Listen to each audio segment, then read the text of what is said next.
podcast Parents pour le plaisir, un podcast pour les parents parfois en galère qui veulent trouver la joie de la parentalité en Dieu le Père.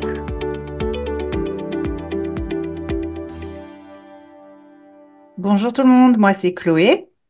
Moi, c'est Nico. Et moi, c'est Rachel. Alors, dans notre dernier épisode, on a parlé du danger d'une communication réactive, une communication qui n'est pas assez réfléchie. On a parlé des paroles malsaines et blessantes qui peuvent sortir de nos bouches dans les situations de tension dans nos familles, entre conjoints et avec les enfants.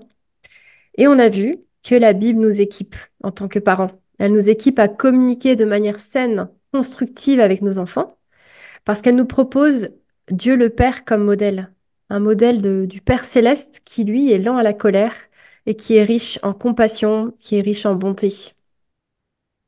Et aujourd'hui, notre podcast s'appelle Le plaisir de la communication hors crise. Qu'est-ce que ça veut dire? Ça veut dire qu'en fait, tout simplement, en dehors des moments de tension chauds et inévitables qu'on va expérimenter presque chaque jour, on peut préparer nos mots, on peut préparer les sujets, on peut préparer nos réactions et nos façons de parler. C'est-à-dire que c'est comme un athlète qui va s'entraîner avant le jour J. Si on prépare ces moments-là dans une communication en dehors des périodes de crise, on va créer des bons cheminements dans nos cerveaux et dans nos cœurs pour les moments chauds. Parce que c'est une réalité à laquelle on fait face en tant que parents. Les moments tendus sont inévitables.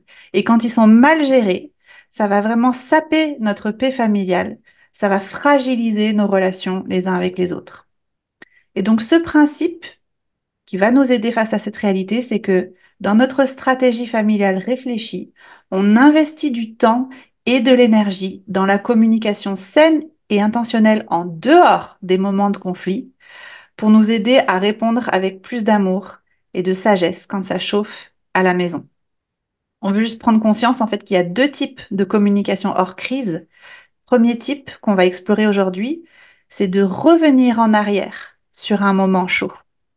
Il y a un autre type qui est d'anticiper certains sujets brûlants et de commencer un dialogue en dehors d'une période de crise avant que la crise n'arrive.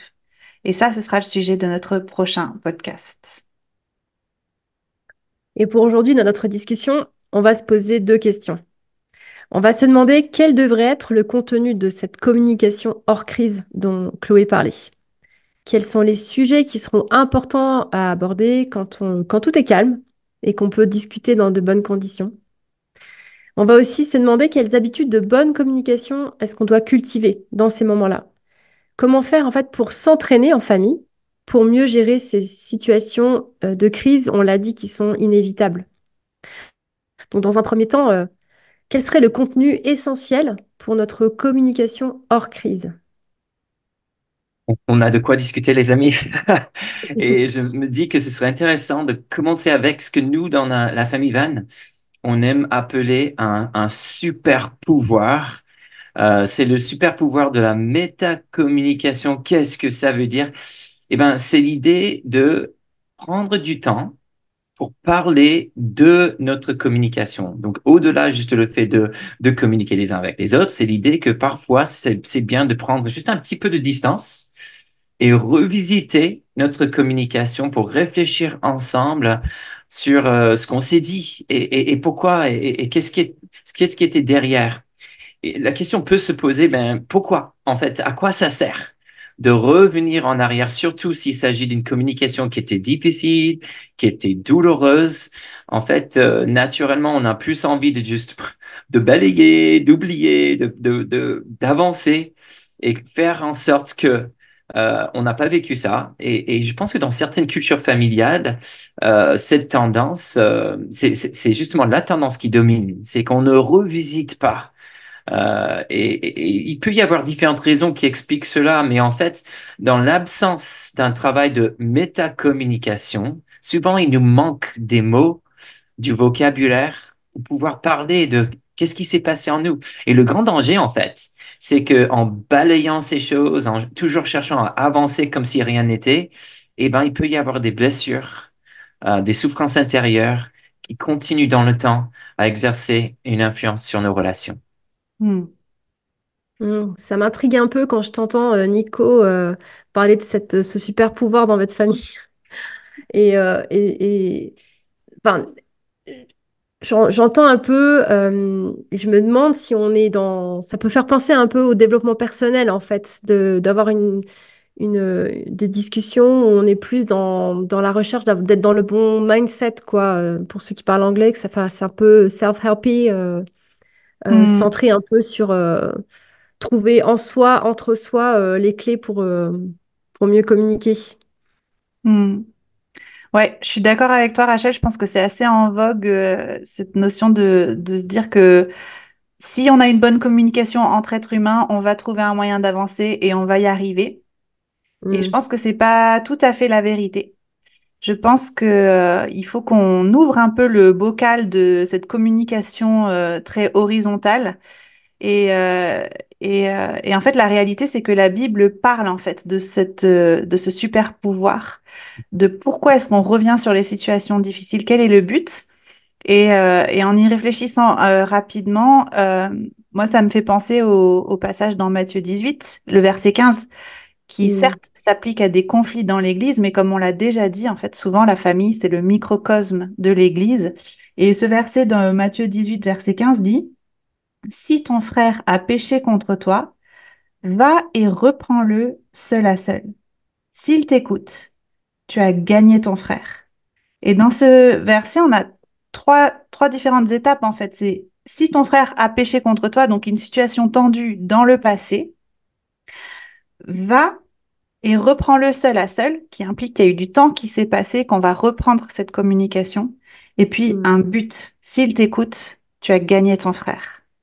Ouais, mm, en fait, c'est vrai que ce verset, à la fois, c'est un verset qui me fait rêver parce que cette phrase gagner le frère, oh, ça me parle, ça me donne, en fait, qu'est-ce que j'imagine? Bon, j'imagine une relation restaurée, une relation en bonne santé, une relation qui fonctionne bien. Mais j'avoue que c'est aussi un verset qui me dérange parce que c'est un verset qui me pousse au-delà d'une demande de pardon, un peu pour cocher les cases, quoi. Et c'est Hmm, un vrai danger pour nous, je pense, surtout dans un milieu chrétien où on peut avoir quand même l'habitude de demander pardon. C'est ce que font les chrétiens. mm, Donc, je mm, t'ai fait mal. Ah, pardonne-moi, je suis désolé, etc. Et puis, comme un bon chrétien, bon, je vais te pardonner et on passe à autre chose. Mais franchement, je crois qu'il y a un vrai danger de passer trop rapidement et en fait de vivre presque un faux pardon qui ne contribue pas vraiment à la restauration de la relation, en fait. Parfois, surtout si on est de l'autre côté d'un pardon comme ça, il y a quelqu'un qui m'a blessé et qui fait une demande de pardon qui ne coûte pas grand-chose. Je peux, avec mes mots, dire je te pardonne tout en ayant un sentiment à l'intérieur d'injustice, en fait. Et donc là, cette idée d'une métacommunication, on va revisiter, en fait, nos mots, nos émotions et parler de tout ça ensemble, ça nous donne l'occasion d'examiner de plus près qu'est-ce qui s'est passé vraiment à l'intérieur de nous. Et je pense que ça prépare le terrain pour vivre un vrai pardon. hmm. Et c'est intéressant de se dire qu'en fait, ces discussions-là vont nécessiter du temps et de la patience parce qu'en fait, souvent, la mm, crise, elle est sur le moment quand les paroles dures sont échangées, mais elle peut durer quelques heures après, même dans notre cœur, Rachel, tu disais, dans la précédente épisode que des fois, on cherche un peu des armes, on cherche, comment on va pouvoir, revenir et, donner le coup final, en fait. Donc, la crise, il faut pas croire qu'elle est passée 10 minutes après, souvent. mm, mm, Parfait. En fait, en t'écoutant, Chloé, il y a juste un moment que j'ai vécu avec toi il n'y a pas si longtemps que ça, qui me revient à l'esprit où toi et moi, on a pu faire cette expérience. Bon, c'est quand même il y a quelques mois, mais il y a eu juste un petit échange dans le contexte de l'Église où que moi, de mon côté, j'ai mal vécu. Et puis, en fait, je ne sais pas si c'est le lendemain ou 2 jours plus tard, on s'est appelé pour discuter. Et en fait, en revenant là-dessus, tu as pu me donner du contexte pour m'expliquer qu'est-ce qui se passait dans ta tête, quelle était ton intention. On a revisité. Quand tu m'as dit ça, voilà ce que j'ai ressenti. Et toi, de ton côté, tu as pu dire, OK, tiens, Nico, j'aimerais bien que tu comprennes mieux ce que moi j'étais en train de vivre. Et franchement, très rapidement, je sentais que bon, ce petit échange de métacommunication nous a, en tout cas, m'a aidé à avancer, quoi. Et ok, maintenant je vois mieux, je comprends, et j'ai pu voir ton cœur, en fait. Et pour moi, le pardon, s'il y avait un pardon à donner, était beaucoup plus facile parce que je te voyais ton intention et j'ai compris, tu cherchais pas à me blesser, quoi. Mhm, mhm. Et c'est vrai que ça, c'est un exemple à l'échelle de l'Église, mais on va explorer tout au long de ce podcast peut-être d'autres exemples qui se vivent plutôt dans le cadre du couple ou de la relation parent-enfant. Tout à fait. Mm. J'étais juste curieux, Rachel, si peut-être de ton côté, si en écoutant ça, c'est un exemple de ce genre de communication que tu as vécu avec un de tes enfants. Mm, mm. En fait, oui, j'étais en train de me dire que, parce que quand tu as prononcé le mot intention, connaître les intentions, ce qui s'est passé en fait dans votre discussion que vous avez eue après avec Chloé au téléphone. Et j'étais en train de me dire que c'est tellement souvent ça, et que je vois en fait bien souvent, je vais prêter des intentions aux personnes, et en premier lieu donc à mon mari et puis à mes enfants, dans ce qu'ils sont en train de faire ou de dire, et qui va vachement colorer en fait ce que je pense qu'ils sont en train de dire justement. Et que on pourrait avoir envie de faire l'économie, de revenir et de prendre le temps de tirer sur les fils et de parler de ce qui s'est passé, et en fait les intentions de part et d'autre dans ce qui s'est passé. Je trouve que des fois, ça permet de sortir de la tension qui peut avoir même duré. Tu as parlé de quelques heures, mais moi, je me disais, mais des fois, c'est même quelques jours où en fait, on a l'impression que le débat est terminé, c'est clos, on a retrouvé une manière de communiquer avec moi et un de mes enfants, par exemple, mais on sent bien qu'il y a du non résolu, en fait. Et que quand on reparle de ce qui s'est passé, je trouve que c'est de plus en plus facile avec mes enfants parce qu'ils sont de plus en plus capables aussi comme enfin, Chloé parlait de ses enfants qui savent trouver l'ironie dans ses propos. Bah, chez nous aussi, on peut des fois mal utiliser les mots et être sarcastique. Et maintenant, ils sont capables de le voir dans notre façon de leur parler. Maintenant, ils sont capables de le dire. Et en fait, on va le vivre différemment avec des enfants plus petits, mais moi je trouve qu'avec des enfants ados, maintenant, qui peuvent mettre des mots très précis sur à la fois leur propre intention sur le moment et ce qu'ils ont imaginé des miennes, ça permet de vraiment restaurer les choses et de retrouver la paix. Et Hmm. que Mhm, c'est mhm. tellement important en fait. Ouais. C'est vrai que de revenir plus tard pour discuter des intentions et des autres, des uns et des autres, ce que tu appelles la métacommunication, Nico, ou juste communiquer sur notre communication, Ouais. ça nous permet de revenir comme deux personnes complètement différentes qui analysent quelque chose qui est arrivé à d'autres personnes. Et on est beaucoup plus la tête à froid et on peut beaucoup plus voir les tenants et les aboutissants d'une conversation. Et je pense que c'est vraiment chouette ce que tu disais, Nico, c'est que je pense que comme ça, on contribue vraiment à ne pas laisser s'installer une culture familiale du non-dit, de Voilà. balayer sous le tapis et de se Ouais. donner la permission à tous de recommencer tant et tant de fois après à mal se parler. Et donc, on instaure et on met des mots et on donne du vocabulaire à notre communication et je trouve ça très utile. Et ce que tu disais aussi, Nico, c'est que ça nous aide à mieux nous connaître en famille. Oui. J'allais dire, Mm. je pense il y a un lien étroit entre ce travail de métacommunication et le fait de cultiver notre connaissance des uns des autres. Et alors qu'on vit ensemble, en fait, et on peut imaginer qu'on se connaît très bien. On passe des heures et des heures et des années ensemble. Je suis quand même frappé par le nombre de fois où en discussion avec mon fils ou avec ma fille, même avec ma femme, où je réalise, mais je ne connaissais pas du tout cet aspect de toi, où j'aurais pas imaginé que tu avais ce désir ou cette préférence-là. On découvre.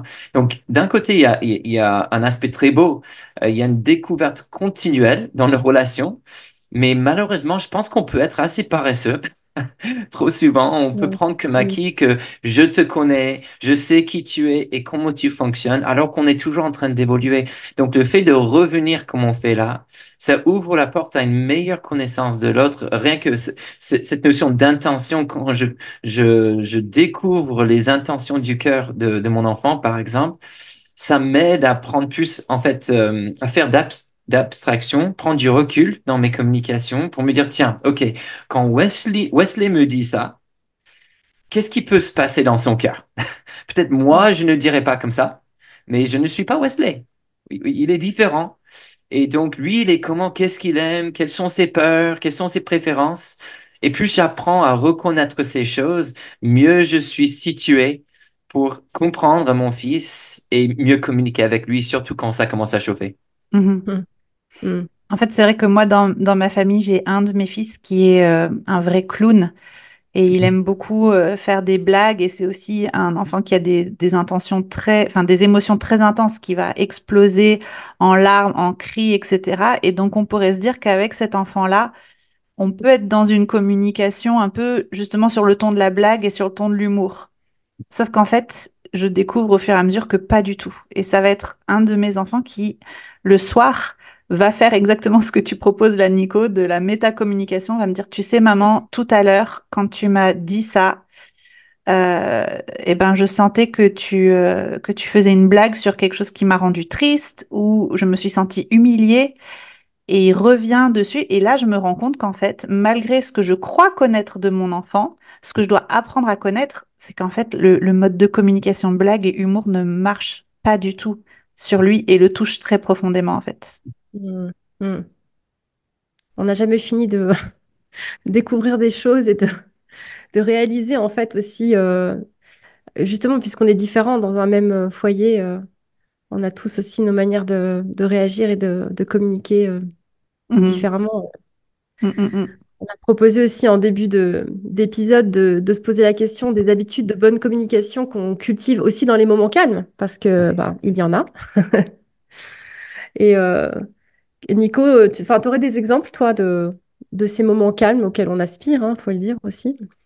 Oui, ben, je pense qu'on est en plein dedans. C'est vrai qu'on chevauche un petit peu avec ce deuxième sujet, mais c'est tellement Mm. naturel parce que les deux sont vraiment intimement liés l'un à l'autre. Mais en fait, peut-être je peux juste dire qu'un des objectifs, et je pense qu'on l'a déjà entendu, mais juste pour rendre explicite, il y a un objectif pédagogique dans ce qu'on est en train de décrire. Et c'est qu'on apprenne à mettre des mots sur les réalités intérieures. Et je trouve que c'est profondément chrétien, ce qu'on est en train de décrire là.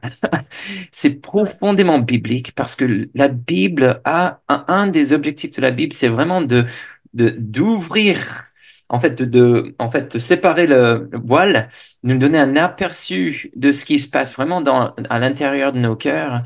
Et dans ces discussions, c'est vraiment le moment pour le faire. Et je pense à une discussion il n'y a pas si longtemps que ça, où avec Wesley, mon fils, j'avoue que j'étais un peu énervé. Je lui avais donné un conseil qu'il a complètement ignoré. Il voulait pas écouter, il voulait faire comme lui, il voulait faire.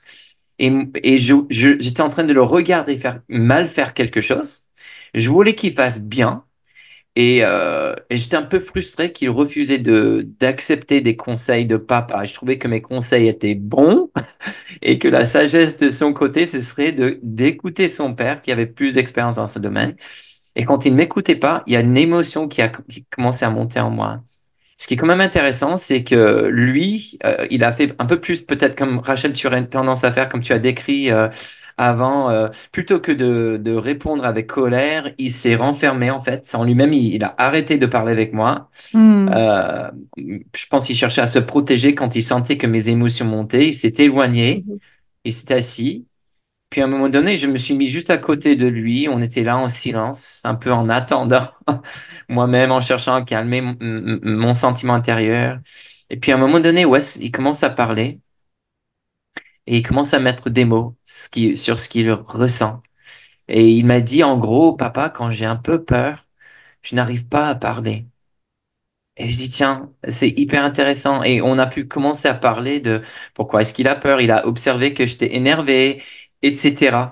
Et ben franchement, ces discussions, alors que c'est un peu difficile pour moi en tant que papa, c'est humiliant un petit peu de reconnaître que mon attitude fait peur à mon enfant, mais c'est aussi rassurant pour lui de pouvoir vivre ce moment avec moi, mettre des mots sur son expérience et puis en parler. Puis après, bon, un des objectifs, c'est de pouvoir revisiter ce moment ensemble et dire, tiens, comment est-ce qu'on aurait pu faire différemment peut-être? Hmm. Je pense que ça rejoint un peu ce que tu disais, Rachel, en début de conversation, que est-ce que c'est pas un peu juste du développement personnel ou tous ces courants de parentalité positive qu'on voit passer sur Internet qui nous disent donnez des mots à vos enfants pour exprimer leurs émotions. Ouais. Et c'est vrai que leur finalité à eux, ces courants-là, c'est juste de pouvoir sortir ces émotions, qu'elles restent pas à l'intérieur. On se dit qu'elles sont mauvaises si elles restent à l'intérieur. Il faut pouvoir les sortir, donc il faut pouvoir les Mm, nommer. Mais ce que la Bible nous dit, c'est qu'en fait, la finalité n'est pas juste de sortir ces émotions, mais c'est de les traiter de manière à pouvoir rétablir la communication familiale, mener à la repentance celui qui a besoin d'être mené à la repentance, mener au pardon, pas juste mm, pardon balayé sous le tapis, mais le pardon qui mène à une vraie transformation et gagner ce frère.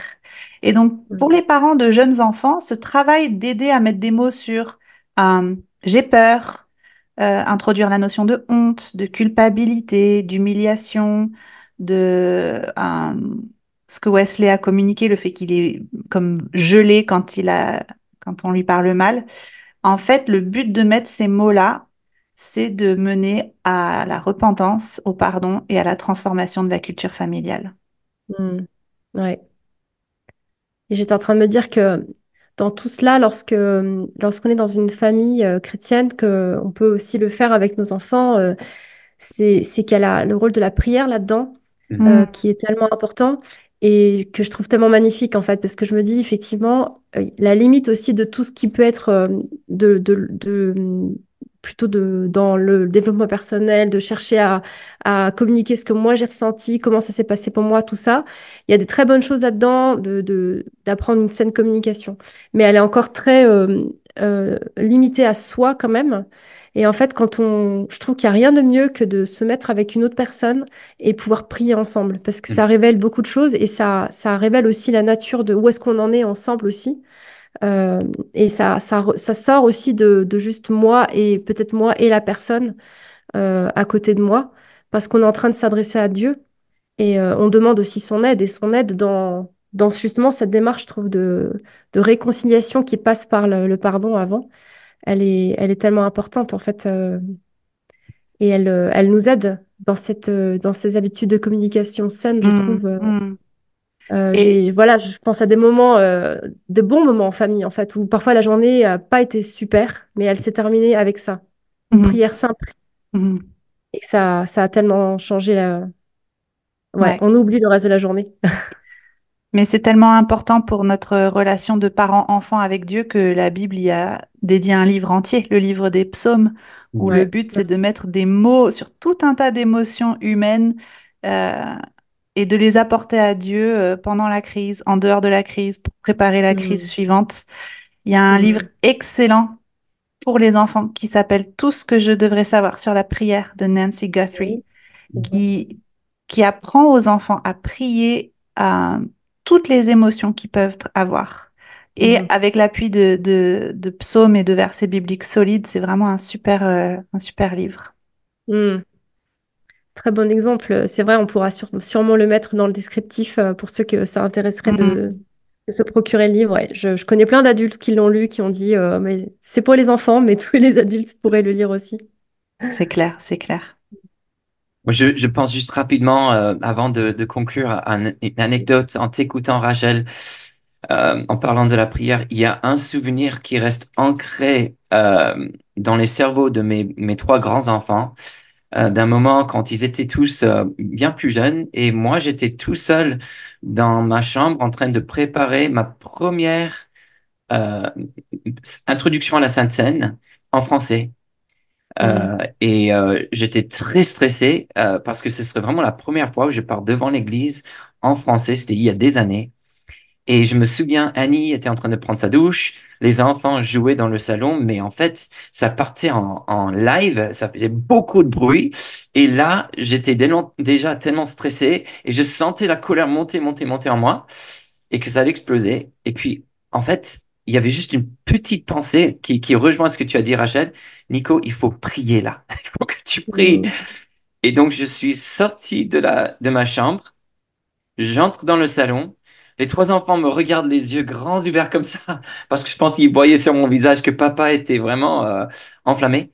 Et j'ai demandé à Christelle, Christelle, est-ce que tu peux prier s'il te plaît pour papa? Mm.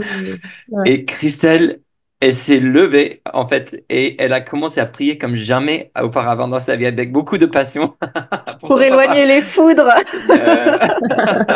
J'avais expliqué un petit peu ce qui se passait dans mon cœur, mais c'était vraiment Mm. un moment très fort familial où on a pu vivre ce que tu as dit et c'était hyper terre à terre pour les enfants, pour pas Ouais. que papa les écrase, quoi. Seigneur, Mhm. protège-nous et calme le cœur de notre papa.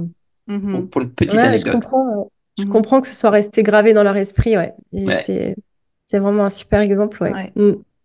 Et je pense vraiment que cette prière en famille euh, va être ce qui nous différencie aussi de tous ces mouvements qui sont uniquement basés sur le self-développement et la parentalité positive, etc. C'est qu'en fait, nous, on a une parentalité qui a pour but la rédemption, la restauration et aussi de montrer au monde l'image d'une famille qui s'aime, qui se repent, qui se pardonne et qui change pour que le monde puisse voir en fait ce que Dieu fait dans la vie de ces créatures déchues. Euh, Mm. moi, je repense à plusieurs exemples où, quand un de mes enfants, lors du bisou du soir, est revenu sur une situation où j'avais mal utilisé mes mots contre eux et où j'ai pu dire, en fait, il faut qu'on prie parce que maman a besoin d'aide pour ne pas recommencer. Ouais. Et, Excellent. pour créer cette culture de, en fait, oui, c'est arrivé, mais on ne va pas tolérer ça, en fait, dans cette famille. On va changer ça. Mm. Et c'est vraiment tout l'avantage de ces moments de communication hors crise, de revenir sur nos intentions, sur pourquoi on a utilisé ces mots, sur qu'est-ce qui n'allait pas dans ces mots, sur les émotions que ça a suscité, de pouvoir les nommer, de pouvoir les apporter à Dieu dans la prière. Ouais, exactement. Et si je résume ce que tu dis là, Chloé, c'est qu'en fait, la bonne gestion de ces moments de crise en famille, bah, elle se prépare en amont. Et que notre apprentissage, cet entraînement dont on a parlé, intentionnel, hein, de nos enfants, qui se passe en dehors de moments où on est en conflit, bah, elle va nous aider à mieux gérer ces tensions, hein, qui vont se manifester forcément à un moment donné ou l'autre dans nos foyers. Et je crois qu'on l'a abordé un petit peu plus tôt, mais dans notre prochain épisode, on va là cette fois parler du fait d'anticiper aussi, de préparer cette fois les discussions importantes qu'on doit avoir, qu'on n'a pas toujours envie d'avoir, mais qu'on doit avoir sur des sujets qui peuvent être assez brûlants. On a pensé à la gestion des écrans, à la sexualité, à l'importance et la manière de construire des amitiés, etc.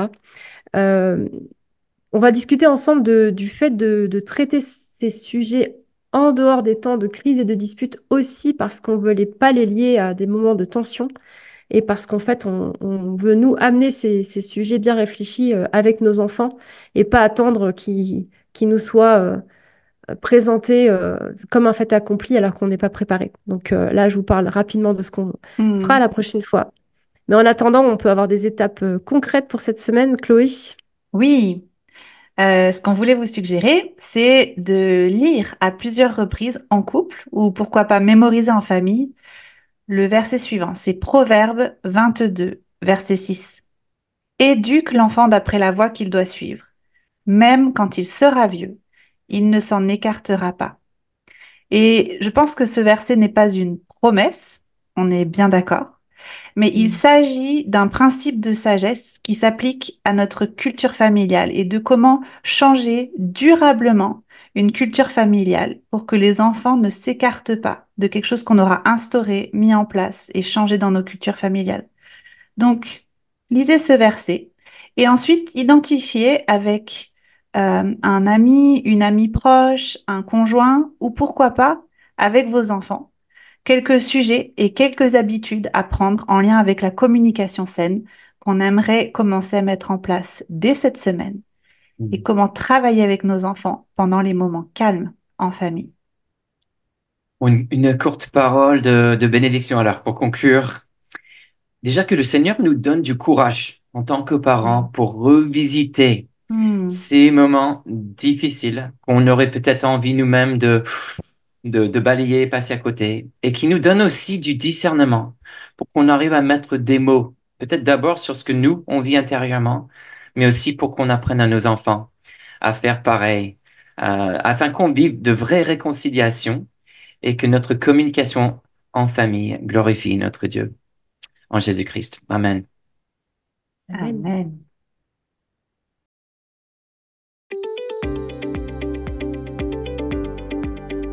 Merci d'avoir écouté cet épisode du podcast Parents pour le plaisir. Notre prière, c'est que tu connaisses concrètement cette semaine le plaisir d'être toi-même enfant de Dieu.